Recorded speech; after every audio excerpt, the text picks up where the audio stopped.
Assalamualaikum guys. Hai, apa khabar semua? Alhamdulillah. Hari ini hari raya ketiga. Ini betul-betul raya. Jadi betul-betul nak dapat kereta raya kali ini bulan Syawal. Kereta raya untuk Puan Nurliza.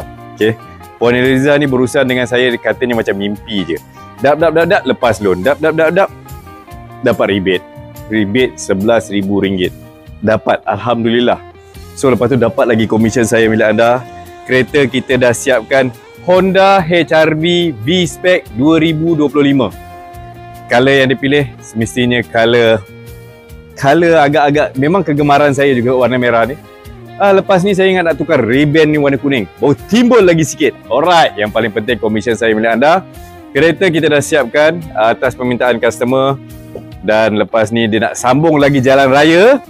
Tak tahu ke mana arah tujunya. InsyaAllah yang penting berhati-hatilah di jalan raya. Kan? Komisen saya milik anda 017-622-3458. Selamat Hari Raya. Kita layan penyerahan keretanya. Alright.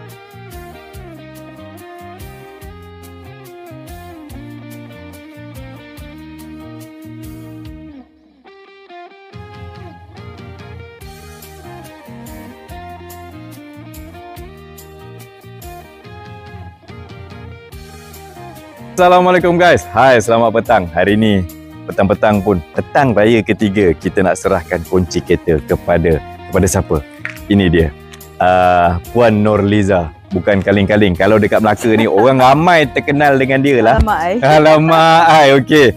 So Puan Nurliza, pertama sekali nak tanya, ni raya ketiga betul Ya betul Cik Azmi, raya ketiga. Raya ketiga, alhamdulillah raya ketiga kita serahkan kereta raya kepada Puan Nurliza.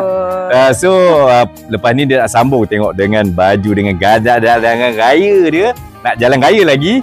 So yang paling penting, Puan Nurliza, senang tak berurusan dengan Azmi ni? Ya Allah, ya Allah, sangat mudah dengan Cik Azmi. Cakap, bincang.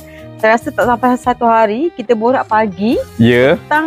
Tengah hari lebih kurang pukul 1, bank dah telefon. Lepas tu pukul 4 dapat mesej proceed lepas loan. Allah, kenapa kita nak dapatkan lepas loan secepat mungkin? Sebab kerana adalah saya nak dapatkan rebate RM11,000. Betul tak dapat 11? RM11,000 dapat lagi. Dan lepas tu yang paling penting berurusan dengan Azmi, yang paling penting tanya, dapat tak komisen saya milik anda? Dapat. Tunggu. So insyaAllah. So kita serahkan kunci kereta. Selamat Hari Raya Kak Ya. Terima kasih banyak-banyak. Kami ni tak ada skrip tau. Spontan saja. Komisen saya milik anda 017-622-3458 Azmi. Alright. So happy Hari Raya kepada Puan Nurliza dengan kereta baru. Yeay.